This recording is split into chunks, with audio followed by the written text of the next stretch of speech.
What's up, everybody? Alright, so today we're working out, we're playing in the park. And this is one of my favorite things to do. Playing in the park is just like getting back to being a child. You get to run around, you get to goof off, you get to just like kind of be free and have fun. And it's just so enjoyable. And you know, it's free. You get to go to the park and you get to just play. But seriously, it's the best. And it's something we can all do. So I just want to show you a little bit of my homemade jungle gym that I got set up out here at Pioneers Park. Give you a little tour of what I do and you know, give you a couple pointers and tips to get out, enjoy the sun, enjoy the nature, and just have some fun with your life, alright?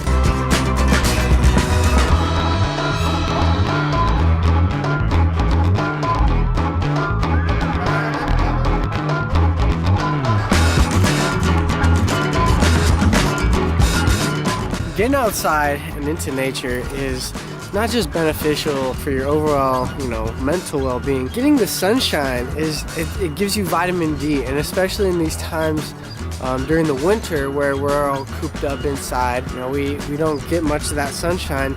It's just so good to get out and absorb that vitamin D. With the sun, it regulates our melatonin cycles, and melatonin is what really puts us to sleep. And if we don't get enough vitamin D throughout the day, sunlight, then our melatonin cycle kind of gets messed up. So I highly recommend getting out and getting a little bit of sunshine each and every day, no matter if it's miserable out, you know. At least get out there for like 5 minutes, breathe some fresh air in, and get some of that sunshine. And like when you have days like this in the middle of January, make the most of it, folks. Get outside, soak up that sunshine, and just let your body feel the energy and the warmth from it. If you don't get enough sunshine, a lot of times it will fluctuate with our melatonin and cortisol cycles. And cortisol is a hormone that is typically released right in the morning, right when we wake up. And a lot of us, you know, we like to wake up and drink coffee, and that will stimulate cortisol, which can be a good thing. But if we have too much coffee and we don't get enough sunlight, or we get poor sleep, then the cortisol is stimulated too high and too long throughout the day. So getting enough sunlight regulates the melatonin cycle, and when the melatonin cycle is regulated properly, then it will decrease our cortisol. We don't want cortisol flowing all day. That's what's released when we're in a very stressful situation, and we need to rely on our adrenaline to get us going. And so if we're releasing too much cortisol, then androgens and adrenaline are being overstimulated, and that can then harm our adrenal glands. So just by getting enough sunlight will simply regulate this cycle that goes throughout our daily lives. And I can't stress it enough. Sorry, we got a little interference with the airplane up there. So yes, sunlight is a good thing. Get out in the sun as much as you can. Another thing that sunlight is really, really good for, especially in the winter, is seasonal affective depression. That's when we're trapped up inside and we don't get out too much, and a lot of times that happens because we're not getting enough vitamin D. And so just by getting out, absorbing that vitamin D, it's going to benefit you. So another reason I like to get out to the park and play is for exercise. I mean, you don't have to do what I do. I like to bring out my gymnastic rings and my slack line.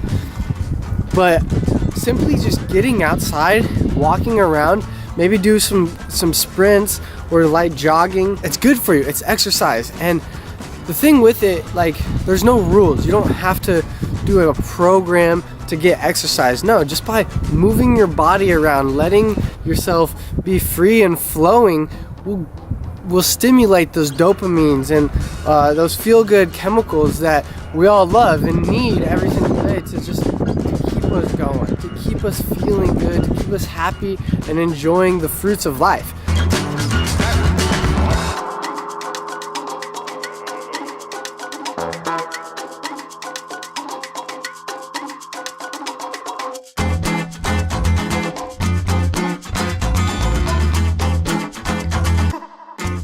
Another thing I love to do when I go to the park or I'm outside or in nature for that matter is to get barefoot. By getting barefoot, I'm grounded to the natural earth.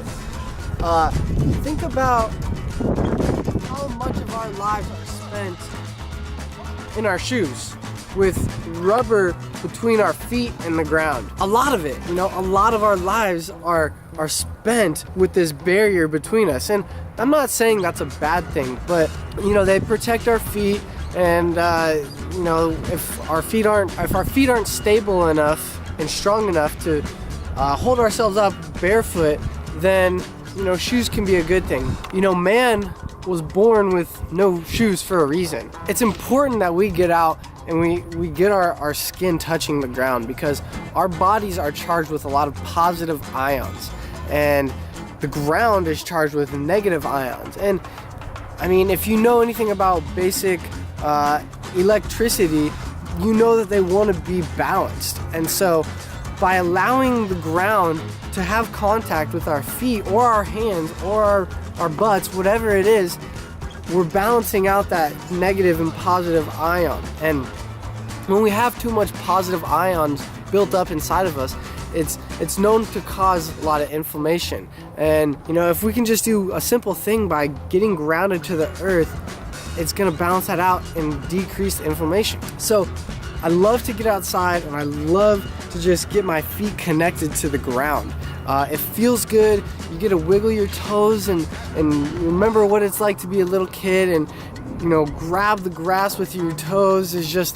It's a good feeling that we don't do anymore as adults. So and put a smile on your face and just get outside, enjoy your time, enjoy your life.